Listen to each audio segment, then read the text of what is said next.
space, right? I don't know if we're on the same page here. Yeah, well, I'm like, I guess like, for example, like if there's showing like precipitation or something, they should like, would do like blue for little to none and like red for like super intense. Yeah. And like T, I guess like, because what you were showing is like, what kind of confused me is like, we can see if there would be like a violation of, what do you call it? Like a vertical line test for like the functions, if there was like one thing over the other. But it's like, how do you fail the vertical line test when you have 3 variables, right? Because like, you can have a yeah. How do you check it, right? Yeah. Well, you would just need to make sure that for each input in 3-dimensional space, it only goes to one place. Yeah. That's all. Yeah. So I don't know if your example, I would say that's 4 dimensions. I would say that's 3, because you've got, when you look at the weather map and the colors for the rain precipitation, the X, the Y are 2, and then the third one is the color, right? Well, I'm also saying like the animation would be the 4th one for the like time. Like, Okay, time, yes. Yeah. Yes, okay, now I'm with you. I didn't hear you say time. Oh. Okay, yes, then the time, then you would have your 4. Exactly. Okay, so now, again, back in Cal 1, right? We first start with functions in college algebra. We're going to try and get to that tangent plane, okay? We're going to get there, but we have to build up to it. We're going to talk about limits and continuity of functions of several variables. So if we have a function with more than one variable in it, how do we do the limit, right? That was the very beginning of Calculus 1, right? Limits. So I'm going to ask you to remember this limit from Cal 1. Remember that one? Limit x goes to 0, sine x over x equals 1. Here's the graph of this function. We are looking right now at the function f of x equals sine x over x. We know we cannot plug we cannot plug 0 into this, right? 0 on top, 0 on the bottom, you get 0 divided by 0. So there is a hole right here, this graph. But it's obvious from the picture that as we approach 0, right? As we approach 0 from both sides, where's the function headed? It's headed to 1, right? So even though this is undefined, f of 0 is undefined, we know that the limit as x approaches 0 of this is 1, right? And for Cal 1, for a limit to exist, remember, for a limit to exist, it has to exist from both sides, right? You have to go to the same place from both sides to say that the limit exists. Do you remember that? Like if you go to one place one way and something else the other, like this example, does the limit of this function exist at 0? No. The limit does not exist at 0 because as you come in from the left, where's it headed? Coming from the left, it's headed to 1. As you come in from the right, it's headed to 0. So the limit would not exist, right? The limit would not exist at 0 here.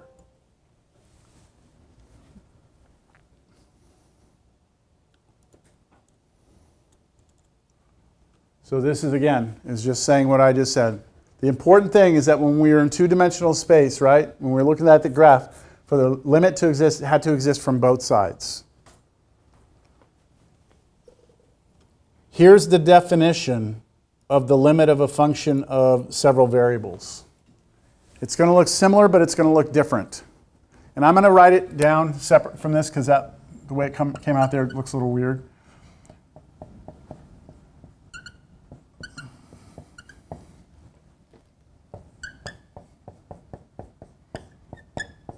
That's the notation we use for a limit of a function of several variables.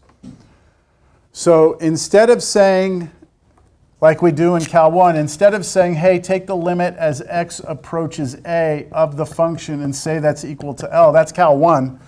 Here we're saying x approaches a means we approach a from both sides, right? And we need it to be headed to the same value of L. Here, we're not letting x approach a, we're letting what?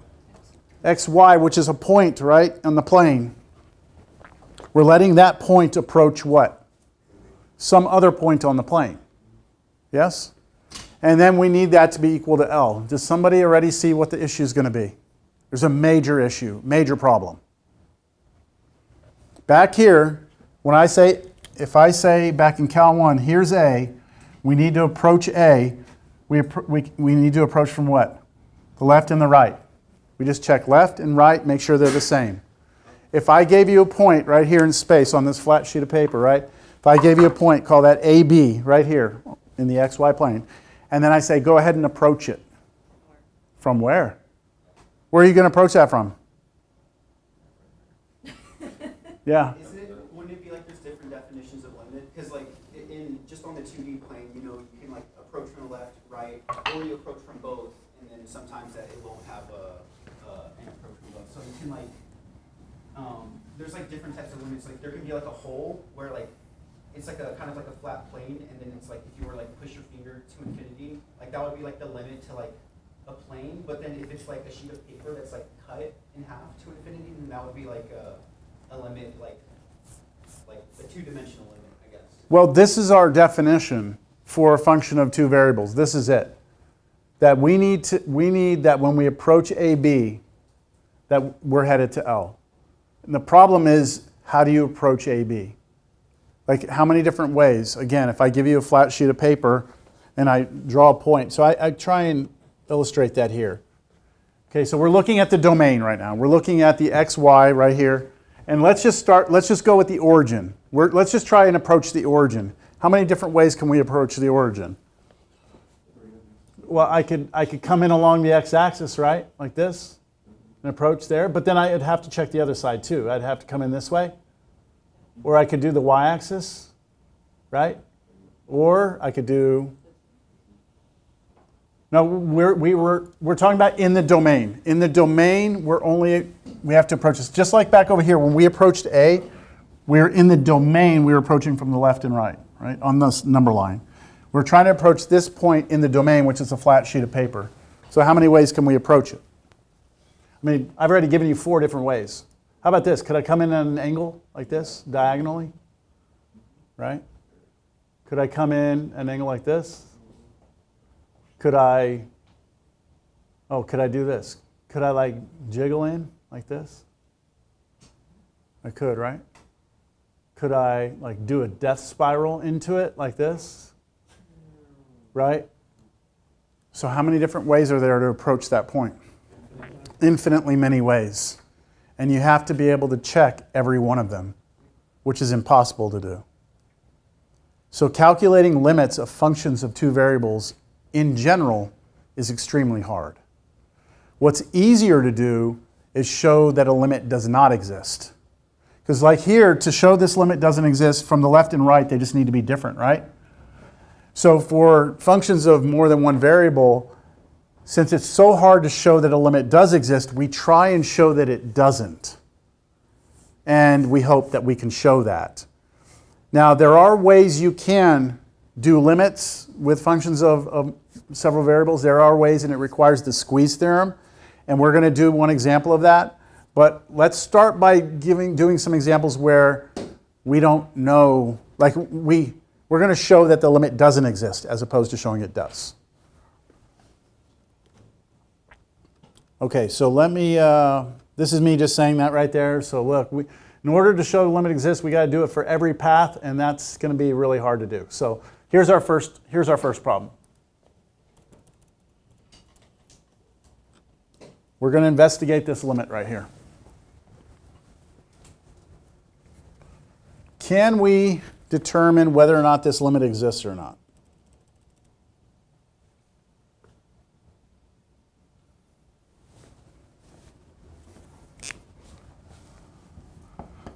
So we are going to let xy approach the origin. And here's the function, x squared minus y squared over x squared plus y squared.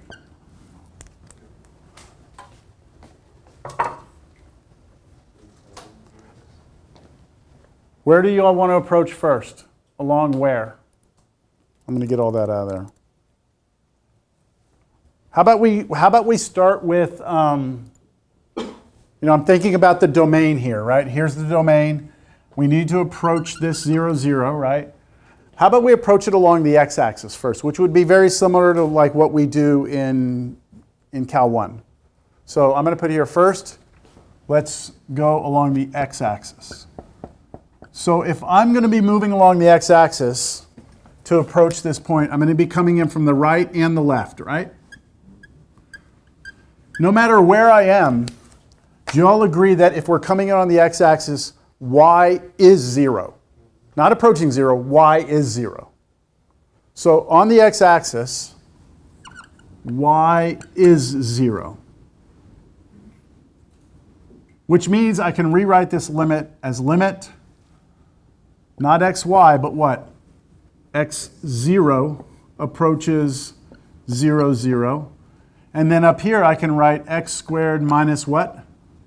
0 squared, or 0, over x squared plus 0 squared. See, if I'm coming in along the y-axis, we're not guessing as to what y is. Y is 0. Now the x is getting smaller, smaller, smaller. Let's clean this up algebraically. This is just limit x0 approaches 0, 0 of 1, right? Because algebraically, x squared over x squared is just 1. And what's the limit of a constant? A constant, right? So this is just 1. We have not shown anything right now.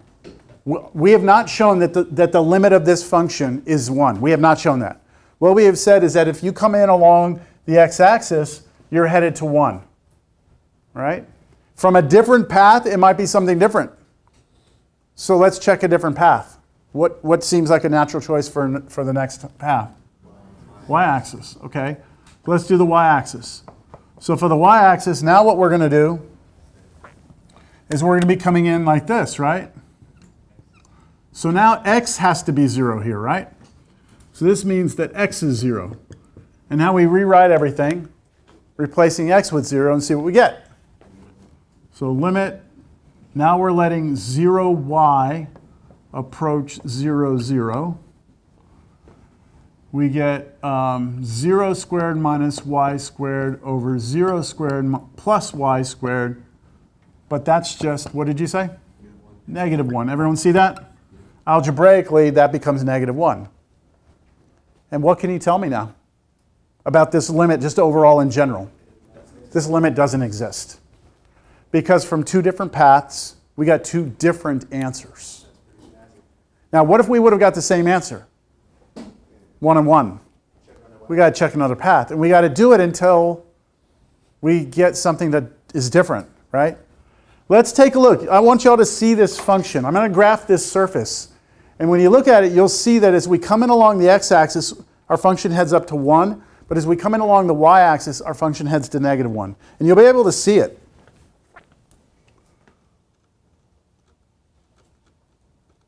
Here it is. It looks kind of like, to me it looks like the game that I used to play back in grade school before cell phones and stuff, right? Did y'all ever play that game where you did the paper thing? Yes. Where it was like, it's a little bit like that. A little bit, kind of, not really. All right, so look at it. So y'all see the x-axis here? So the x-axis, if we look at the function, do y'all see it's up there? It's like a ridge. It's like a ridge line up there. And if we move in along the x-axis,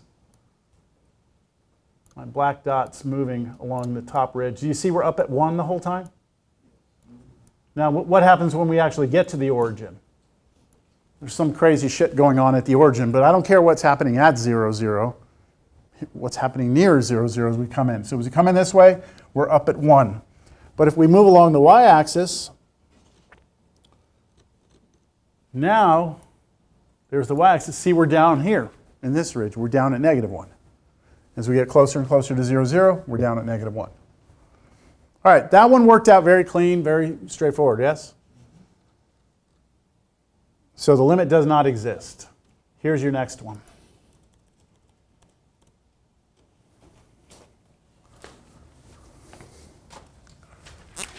Limit xy goes to 0, 0. The only problems that we're going to do in here, in this class, the only problems that we're going to do are going to be going to 0, 0. All right? We're not going to be doing any other weird functions where we go to like something like 1 pi. Just 0, 0, just to get a feel for like how we can approach the origin in different paths. Well, what do you think? Do what we did last time, yeah? Let's go along the x-axis first.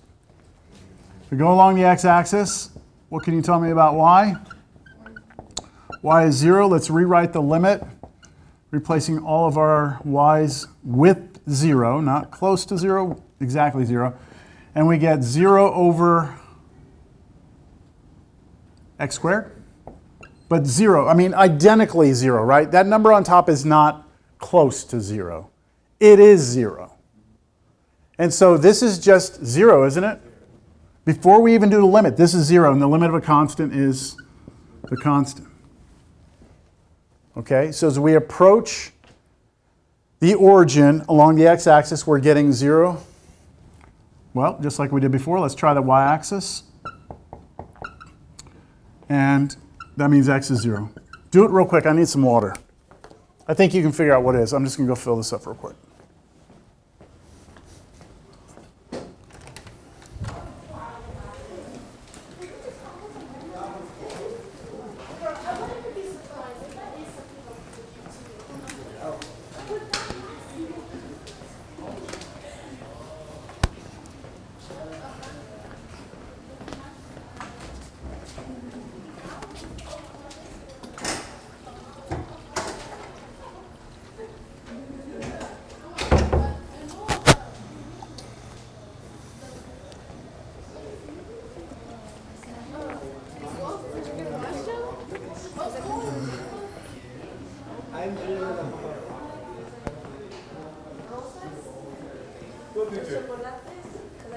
I got it. Thank you. So did it work or no? What'd you get? 0 again, right? So if you get 0, here we're replacing the x with 0, right? So 0y goes to 0, 0. And then we get 0 over y squared, which is 0. Yeah, we got to try something new because we need something to be different, right? So what do you think? You want to try the diagonal line? So let's try y equals x. So visually, I hope that y'all understood that in this case, we were coming in along the y-axis, right? This case, we were coming in along the x-axis, like this. And now we're going to try coming in along this diagonal line, right, like this. We're trying to approach the origin along that curve. And I think this is going to work. Let's see. If we take the limit, you either need to replace x with y or y with x, your choice. So I'm going to replace y with x. Everywhere I see y, I'm going to put an x.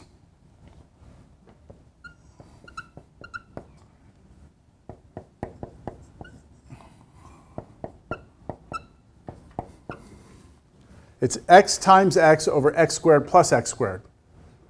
And that algebraically is just x squared over 2x squared. And what's x squared over 2x squared? 1/2.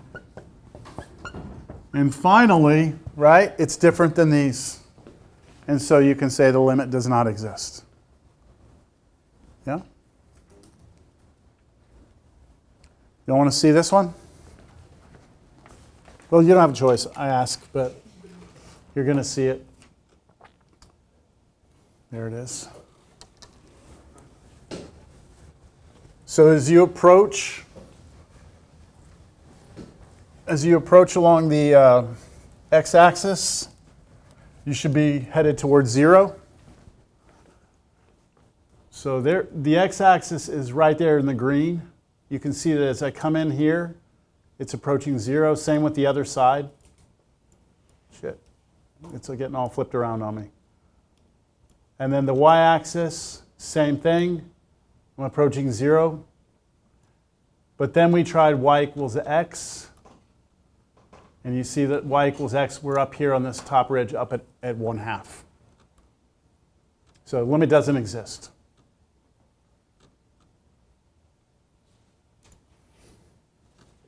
How about that one?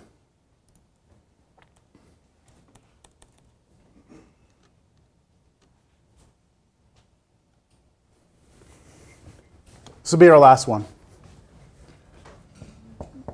Limit xy goes to 0, 0. Xy squared over x squared plus y to the fourth.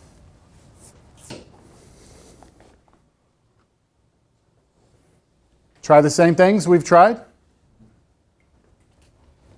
Or let's try the x-axis. That means I'm going to replace y with 0. Can I just do this mentally? Do I need to write everything down? Mentally okay with you? If I replace y with 0, on top I get what? 0, and on the bottom I get x squared. 0 over x squared, we get 0. So we get 0 there. Okay, let's try y, the y-axis. So that means x is 0, right? If x is 0, we get 0 again, right? 0 on the top, y squared on the bottom. Okay. Now maybe y equals x, right? That was pretty good to us last time. Y equals x, I am going to show this one. Y equals x, let's see what happens. Limit, I'm going to replace all my y's with x's. So the top becomes what? X cubed over, the bottom is x squared plus x to the fourth. Uh-oh. How do we do this?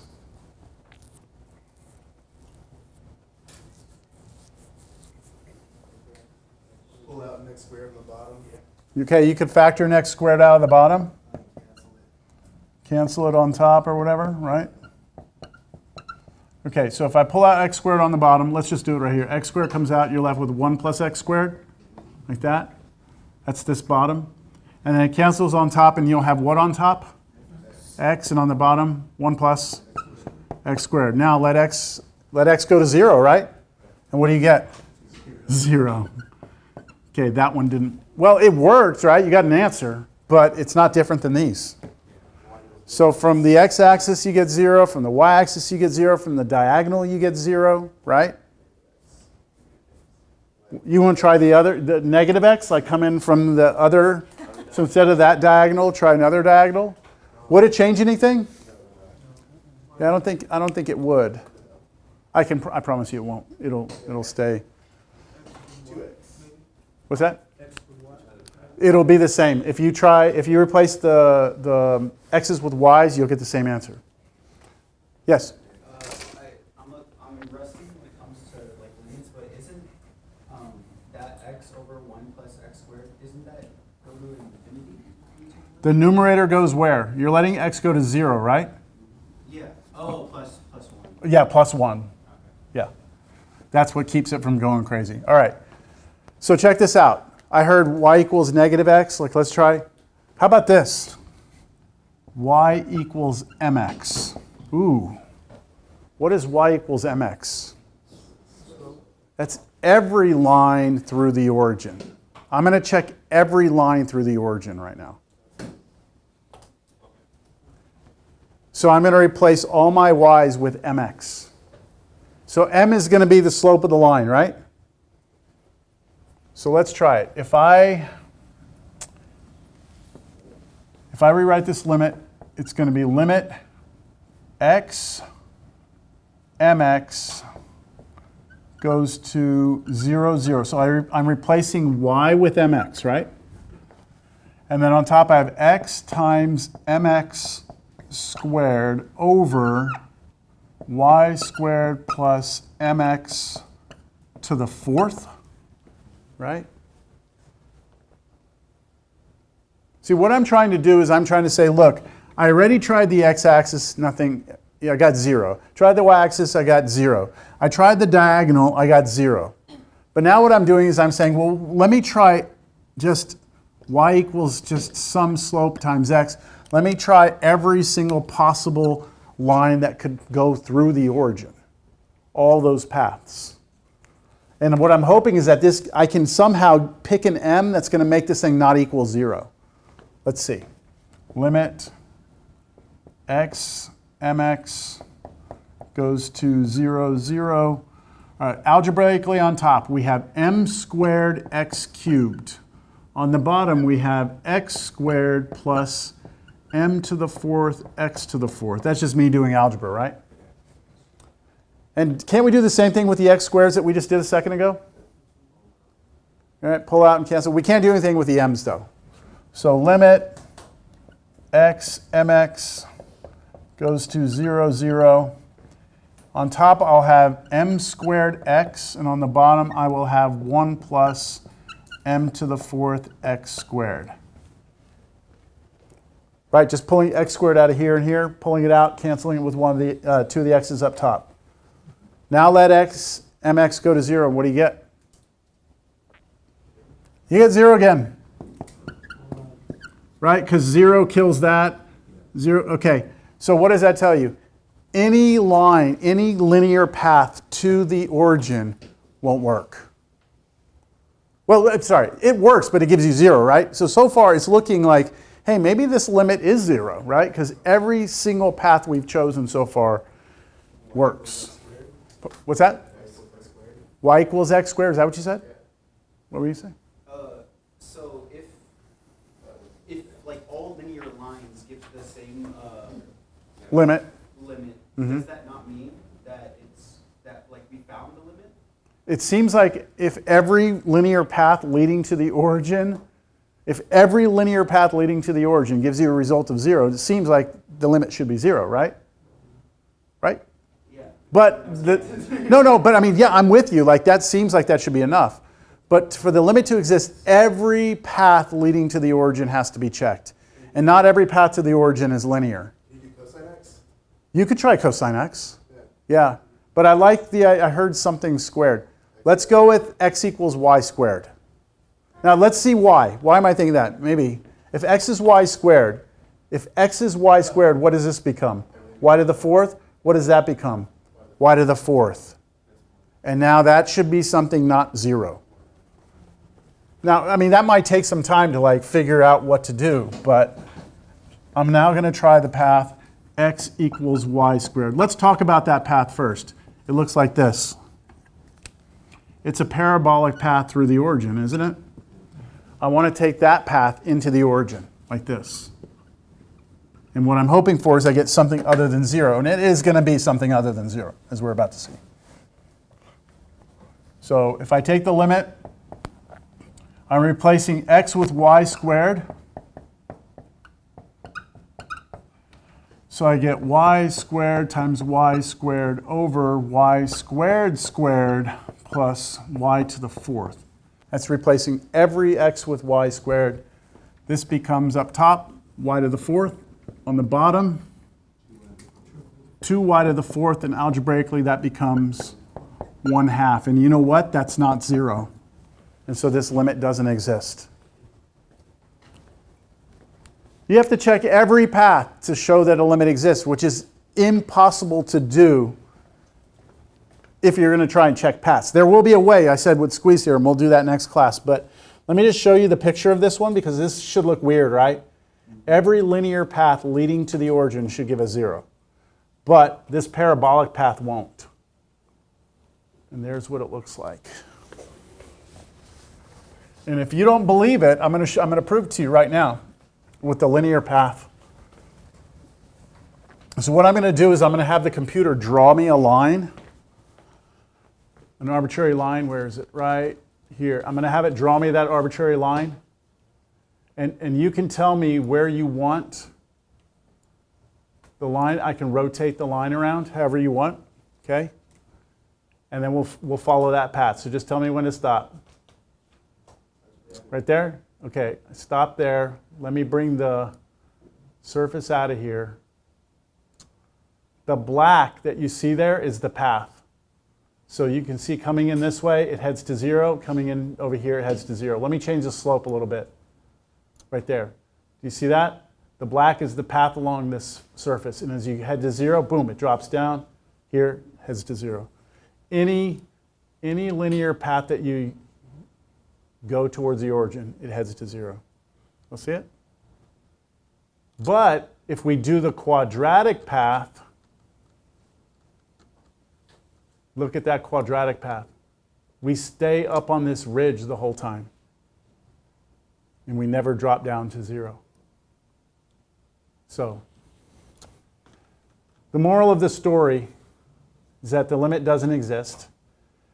And now we'll do a squeeze theorem problem when we come back next time. The take-home that I gave y'all today, like I said, nothing from chapter 11 is on that take-home. Everything is chapter 10, so see how that goes. We'll finish this up, and we're going to get into 11.3 next time. Y'all have a good rest of your day. For the quiz, the first one? Uh-huh. Let me turn off my camera.